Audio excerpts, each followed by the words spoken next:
très bons souvenirs de maternelle, de vraiment de petites sections, mais ça, je pense que c'était le cadre, c'est-à-dire que je suis né en Afrique et j'ai passé pas mal de temps en Côte d'Ivoire, euh, dans un monde un peu idéalisé d'enfants. J'ai vécu 20 ans en Hongrie, donc je suis hongroise. Après, j'ai vécu dans d'autres pays plusieurs années. Et je pense que c'est très différent, effectivement. Moi, de mon enfance, je garde un souvenir assez différent que je peux voir aujourd'hui. C'est deux facteurs, en fait. D'une part, parce que c'est une culture très différente. Quand même, bon, on est en Europe, mais c'est une culture très différente de la culture française. Et puis, d'autre part, parce que le monde évolue tellement vite avec les nouvelles technologies au final, c'est un facteur aussi. Peut-être aujourd'hui, je vivrais complètement autrement mon enfance, même dans mon pays, qu'à l'époque communiste. Je ne sais pas si c'est le modèle éducatif en lui-même ou si c'est l'environnement qui fait que j'en ai des très bons souvenirs. Je pense qu'un petit peu des deux. En tout cas,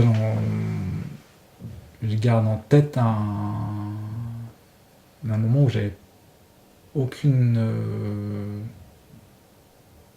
inquiétude, aucune peur, aucune appréhension à aller à l'école, à apprendre, à être là-bas. Voilà, ça c'est...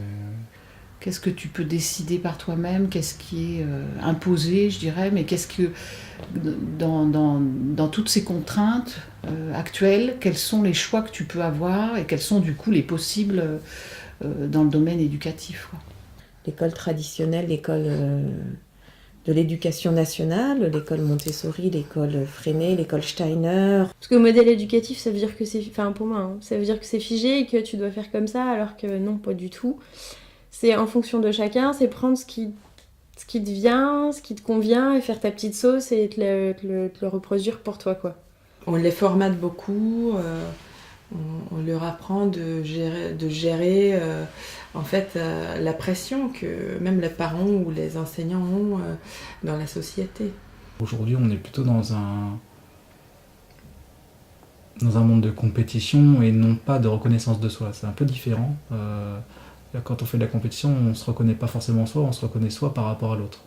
Alors que je pense qu'il y a une éducation qui devrait plutôt être basée sur la connaissance de soi, tout seul par rapport à soi. On réfléchit aussi beaucoup sur d'autres modèles de vie. Alors c'est ce qu'on appelle habitat groupé, vulgairement parlant. Donc il y en a toutes sortes, il y a des extrêmes comme ce qui se passe au hameau des Buis, mais il y en a des beaucoup moins extrêmes et beaucoup plus citadins, ce qui nous correspond plus. Voilà, des projets d'habitat groupé où on construit en collectif pour avoir une vie solidaire, entraidée et respectueuse. Moi, je prends ce qui me convient à moi et à mes enfants en fonction de notre histoire, de ce qu'on a envie de partager avec nos enfants, de nos valeurs, voilà.